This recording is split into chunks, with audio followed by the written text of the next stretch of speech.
Hello, friends of the Retina Channel podcast, and welcome to episode 78 of the series. My name is Kevon Kushan. I'm your host for this podcast, and today I have the pleasure of having Dr. Arthur Sitt as our guest to the show. Dr. Sitt is not a retina specialist, he's a glaucoma specialist who published an interesting article with his group that crosses our fields of retina and glaucoma. And it specifically talks about the effect of the scleral buckle on flow dynamics of the fluids inside the eye. The name of the article is The Effect of the Scleral Buckle Surgery on Tonographic Outflow Facility, Positional Intraocular Pressure, and Ocular Biomechanics. It's an interesting prospective observational case series that interestingly shows us that presence of a scleral buckle somehow reduces chance of glaucoma progression or improves aqueous flow dynamics in the eye to protect against glaucoma. He goes over details of how his group measured these dynamics, and it was very interesting. I learned a lot from this discussion. Dr. Sitt, just to give you guys some background, he's a professor of ophthalmology, research chair, and glaucoma fellowship director to the Department of Ophthalmology at the Mayo Clinic in Rochester, Minnesota. He's actually an engineer, a mechanical engineer from his background from the University of Toronto. He did a master's degree as well in mechanical engineering at MIT. He then did his medical school and residency in ophthalmology at the University of Toronto, where I am. And then he went on to do glaucoma fellowship at the University of California, San Diego.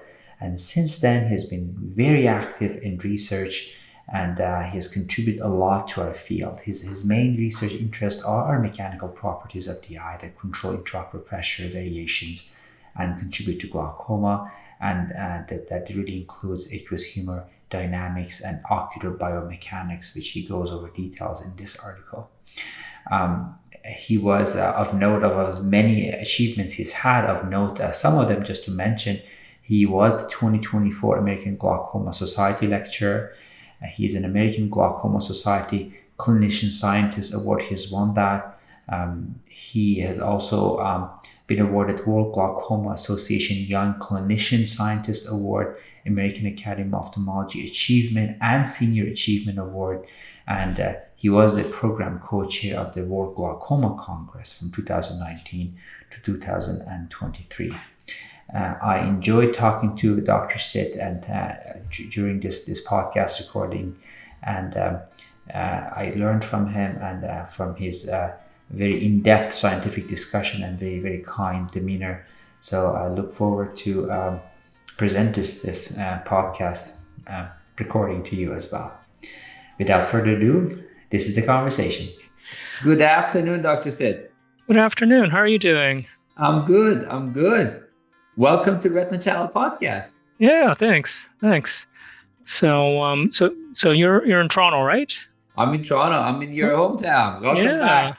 Yeah, that's great. Yeah. I already went over your bio with the listeners and viewers. You did your medical school and residency here. Is that correct? That's right. Yep. So, Toronto is my hometown. Wonderful. So, welcome back virtually. And I know you're in the Rochester Mayo Clinic right now. So, I'm very happy to meet you, nonetheless, virtually, but hopefully we get to see each other in person very soon.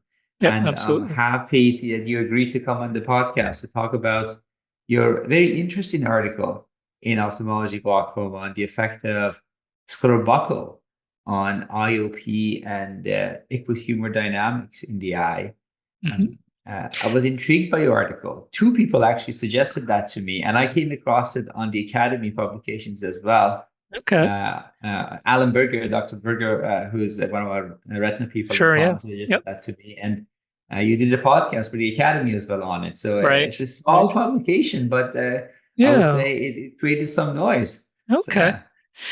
So I'm always happy when retina specialists take a notice of glaucoma publications. I think that's fantastic. Of course. And Alan Berger, he was one of my one of my teachers when I was in Toronto. So it's great to hear that he saw the paper and was intrigued by it. Absolutely, absolutely. He was. So, Arthur, tell us about the background of this publication. There's Yeah, usually a question that the authors want to address, some dilemma they want to sort of solve. What made you and your group to look into this issue? yeah. So it started off um, with a completely different question. So as a glaucoma specialist, one of the things I truly dislike doing is performing filtering surgeries after scleral buckles. Yes, I'm sure you've heard that from your glaucoma colleagues that it's not. absolutely. It certainly makes things more challenging, and so we have the ability here in Rochester to look at our entire population on something called the Rochester Epidemiology Project, which captures the medical records of everyone who lives in Olmsted County. So we can actually follow their health status over time of the entire population. So we wanted to see if if having a scleral buckle versus having a vitrectomy was better or worse for glaucoma. And of course, there's the work from Stanley Chang who suggested that vitrectomies could increase um, uh, uh, oxygen-free radicals and potentially cause increase in intraocular pressure in glaucoma. But I would have been very happy from a glaucoma specialist standpoint if that were not the case, and and vitrectomies were better. Your surgeries would be a bit easier. Exactly. Yep. So we underwent this project to try to understand, what was the risk of glaucoma after vitrectomy, after vitrectomy with scleral buckle, and then after scleral buckle alone. And we were so we found that vitrectomy did increase the risk of glaucoma compared to the normal population, and that fit with the work from Stanley Chang and others. What really surprised us, though, was that in the patients that we identified who did not already have glaucoma, but then had a scleral buckle, none of them developed glaucoma. And that Interesting. really intrigued us. So we really want to find out why that might be the case. And so Interesting. that's where we got into the paper that you saw, looking at the Yes. effect of scleral buckle on outflow facility and Yeah. ocular rigidity. Yes. Wonderful. So you had this idea that the buckle could be protective against Right. glaucoma, so you wanted to study that in more detail. Um, Wonderful. So this particular study, you had 9 patients who, if I'm mistaken, please correct me, that they had unilateral primary scleral buckle surgery, no vitrectomy for regmatodinous detachment. And you used these 9 patients as their own control using the contralateral eye. And you looked at the change in IOP from the sitting to supine position. And you also calculated the ocular rigidity and flow facility, outflow facility. And you came to some interesting conclusions. So tell us about it, Dr. Sid. So these 9 patients, they're retrospective or they're prospective. Could you tell us how you selected those patients, please? Sure. So they are they were enrolled after they had their scleral buckle surgery, Mhm. but then we prospectively collected their data in terms of IOP, change of IOP with body position, outflow facility using tonography, and then ocular rigidity using the Friedenwald ocular rigidity coefficient, which is actually a pretty old measure of the rigidity of the eye, but Okay. Okay. So allowed us to. I hope we can maybe clarify that, or if someone who's not glaucoma maybe could kind of maybe explain that to me. So you measured the change in IOP from sitting to supine. That seems pretty simple to Yep. me, Yep. and that's pretty much standard tonometry, correct? You measure. Exactly. Yep. We use a pneumotonometer, which allows us to measure in any body position. And so it's pretty standard technique that we've used in many previous studies to look at difference between sitting and supine pressures. Gotcha. And that's the pneumotonometer is essentially applanation principles, correct? Correct. Yeah. Okay. Okay. And then another thing that you the results were quite interesting that change from sitting to supine was increase in intraocular pressure in the control eye, but less so in the buckled eye, correct? Exactly. And we've known for a long time that IOP varies with body position. That's very well described, and we know that IOP increases normally when you go from a sitting to a supine position. What we weren't sure is what would happen in the buccal patients, and so we saw that the change in IOP from going to the sitting to the supine position was reduced in the scleral buccal patients. Mm-hmm. And the change from sitting to supine was quite significant for the non-buckled one. Yes. If I'm mistaken, 16 to 21 or so. Let me just go back to your table, if I'm not mistaken. From 16 and seated to supine, which is 18.7. So from 16.7 to 21.3 for non-buckled, Right. and 16.1 to 18.17 to increase, but much, much less in the buccal Yes. dye. So I learned Exactly. two things here. One is the result of your study, which says buccal kind of protecting against increase in IOP. The other thing was that non-buccal eye had significant increase in IOP Yep. from just supine, I guess, let alone yoga positions, things like that. Exactly. Yeah. So um, that's normal. That happens. The magnitude of the ILP change from sitting to supine varies depending on populations, but having a 3 to 5 or even greater ILP millimeter of mercury change from in between those body positions is very normal, and then it tends to be increased when you get into glaucoma patients. Wow. In glaucoma patient, this change is even more magnified. Okay. Exactly. Yep. Um, so the other two variables or so outcome measures that you had was the outflow facility and ocular rigidity. And Right. those are the more sort of finicky things for a retina person like I am. Yep. So could you clarify what you mean by outflow facility? Sure. So outflow facility is essentially the inverse of fluid flow resistance. So if you think about how easy it is for aqueous humor to drain from the eye, there's going to be a number of parameters that determine that. One is your IOP. Mm-hmm. The second is the back pressure, which Mm-hmm. is the episcleral venous pressure. And the third main thing is the resistance to flow, which is primarily in the trabecular meshwork, and then in the distal episcleral plexus. Mm-hmm. So when we measure that resistance, we actually measure the inverse. So we measure the outflow facility, so how easy it is for fluid to drain out, instead of how difficult it is for fluid to drain out from the eye. And the Mm-hmm. way that we do that is we have the tonometer, the pneumotonometer, and we place a weight on the eye. So it's a 10 gram weight on the eye. And so you can imagine if you place a weight on the eye, that's going to cause an increase in intraocular pressure. Yes.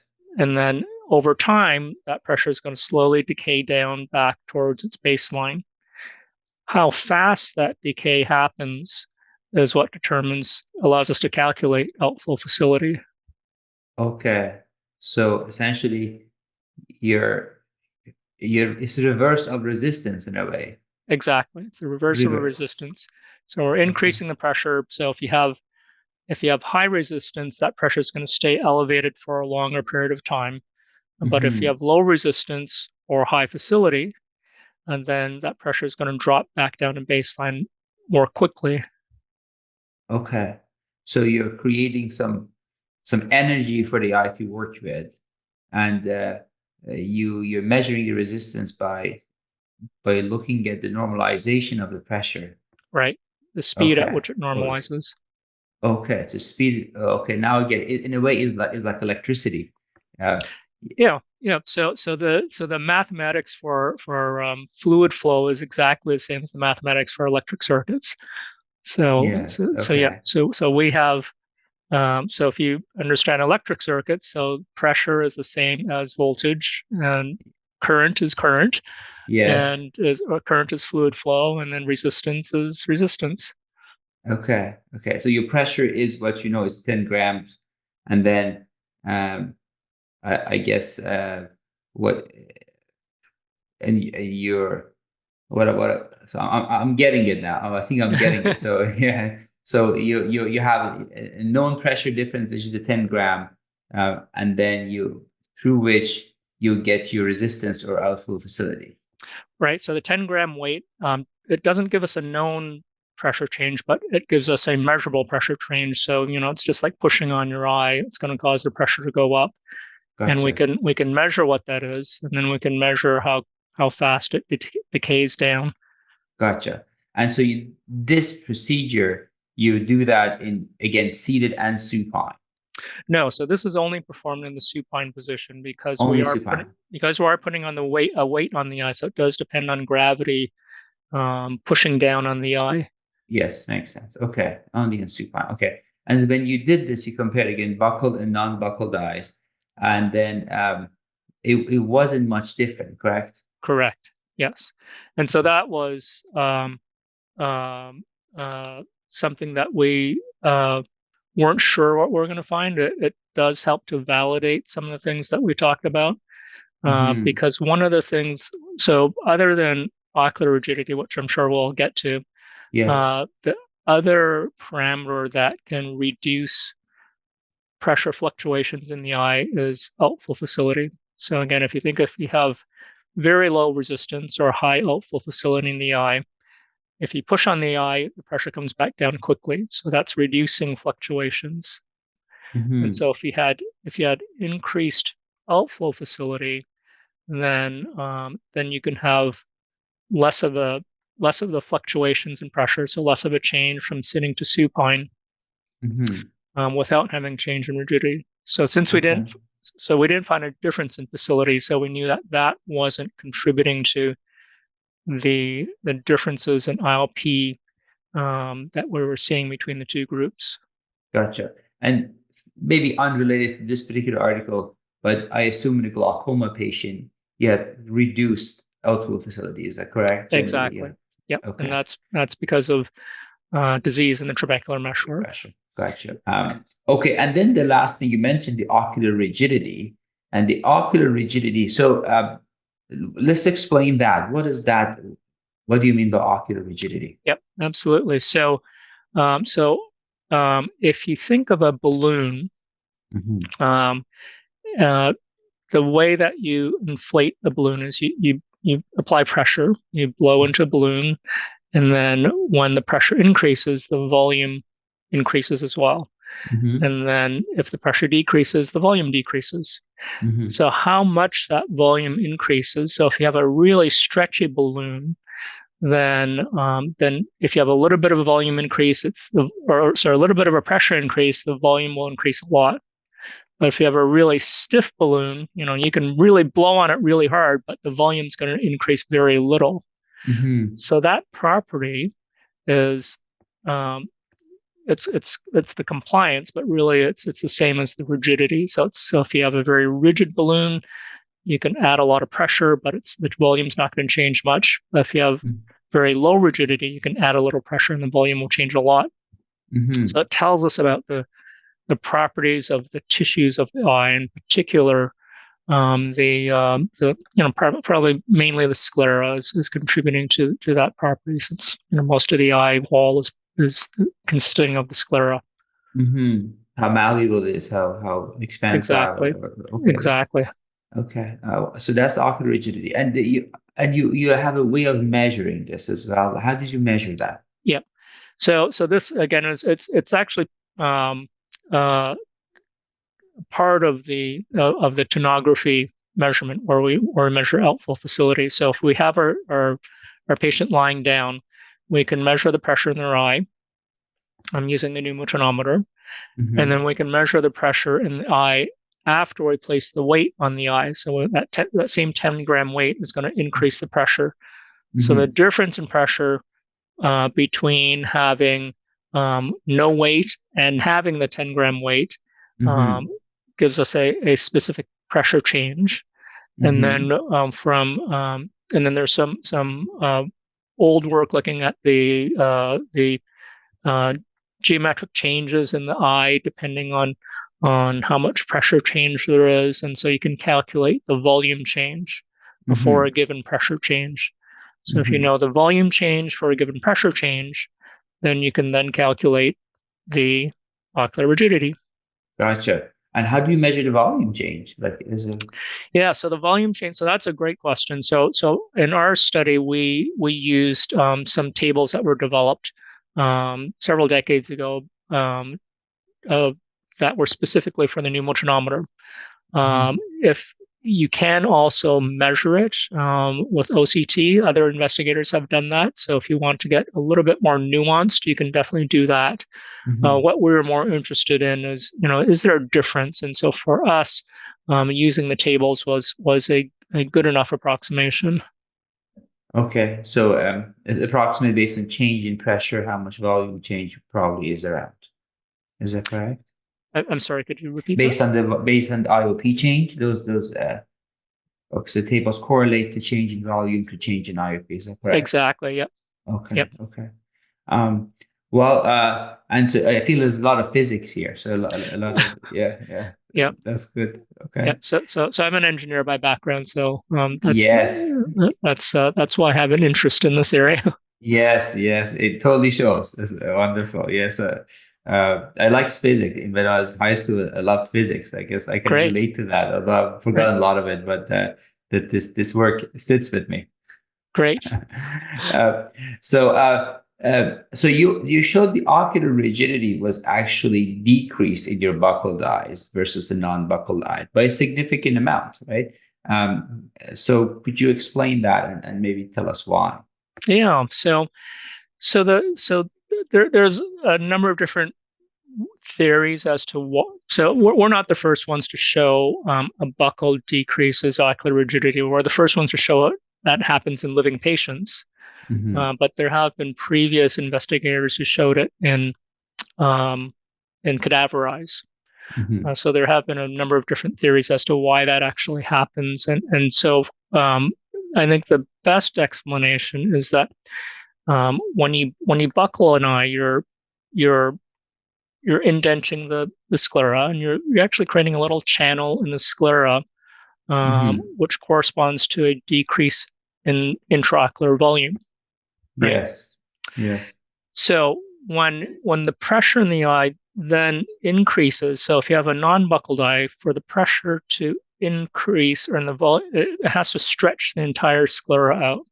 And so that's again, that's kind of like your really rigid balloon. It's very difficult to change the volume. And so for any small volume change, like if you were to inject a small amount of fluid in the eye, like if you were to do an intravitreal injection of 50 microliters, if you had a very flexible eye, you're going to have a small ILP change. But if you have a rigid eye, that's going to be a high ILP change. So in a normal eye, it'd have to stretch out the entire sclera, which is difficult. And so that's why you can get a very high ILP change. Now, if you have that buccal that's already indented the eye wall, and you inject that same 50 microliters, it doesn't have to stretch the sclera. All it has to do is stretch the buccal, because the sclera is just returning back to its normal position where it was before you put the buccal on. And so the amount of amount of pressure, the amount of energy that you need to stretch out that buccal as opposed to stretching out the entire sclera is less. And so for that same volume change, you end up with a smaller pressure change. Okay. Makes sense. So you already have shrunk the volume of the eye by the buccal. Yep. So and the argument is that that is more malleable, that can go back to the normal position easier than the whole thing being made of collagen and the sclera. You have more. It's like a spring in the eye. You can go up and down a bit. Okay. It makes sense. I'm just thinking, maybe because all the incisions you make, you also have more of almost empty space, which, you have as if you have all these tunnels within the scleral wall, they can expand and collapse a little bit. Mind you, over time probably comes less, but that, I don't know, of a non-glaucoma person. Yeah. And so, it really depends on how you're doing your buccal. Are you doing sutures? Are you doing belt loops? So, there may be a difference there. Our sample clearly wasn't big enough to look at that. But in one of our graphs, we did find that there's this trend towards losing that effect of decreased ocular rigidity over time. Mm-hmm.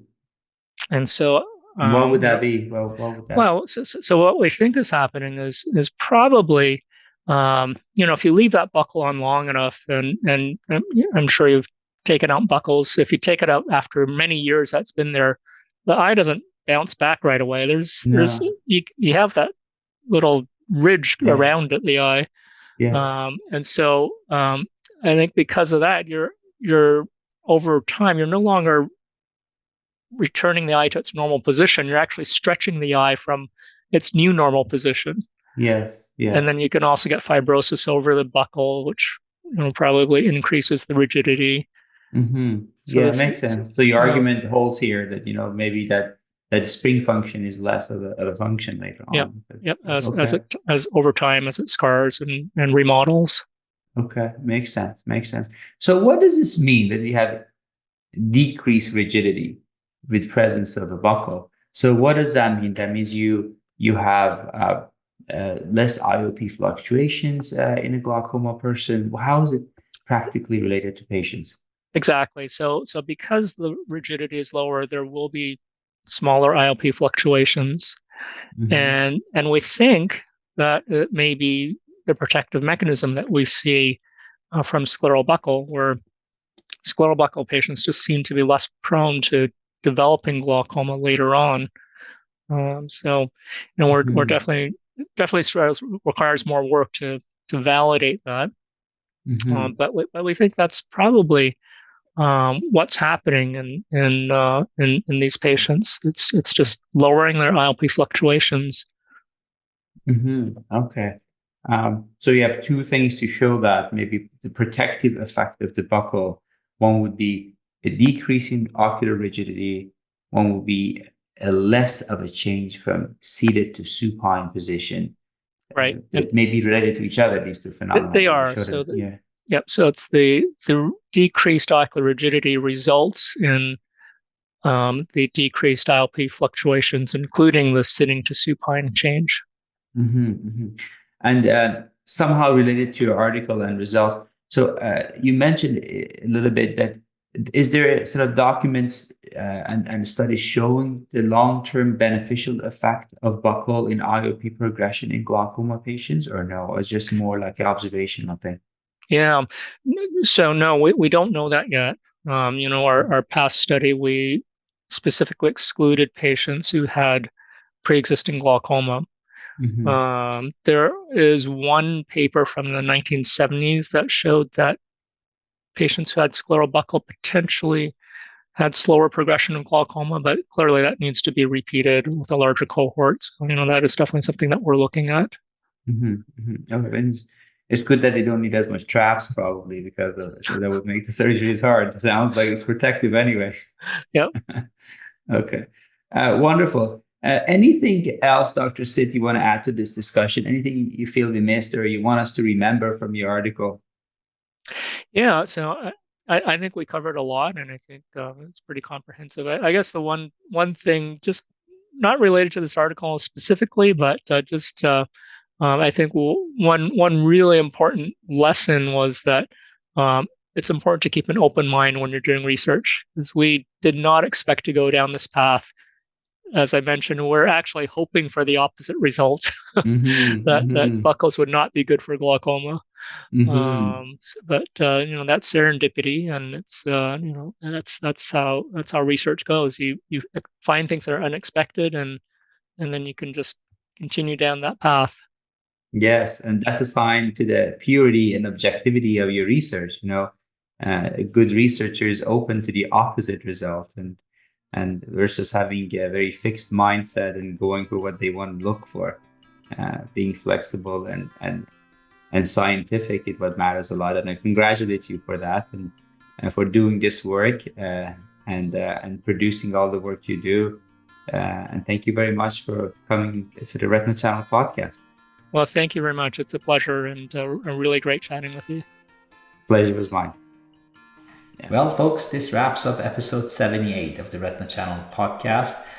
I want to thank Dr. Sid for coming to the show and so kindly teach us about the flow dynamics inside the eye with the presence of a scleral buckle. I personally learned from that a lot. A bit of a heads up about our next episode. It's going to be a discussion with optometry, the relationship between optometry and retina specialty. That's a chance that I had during Toronto Retina Symposium to have a roundtable with a few of our optometry colleagues and talk about how we can improve the relationship between the fields of optometry and the specialty of retina. Until that episode, I wish you all the best and take care.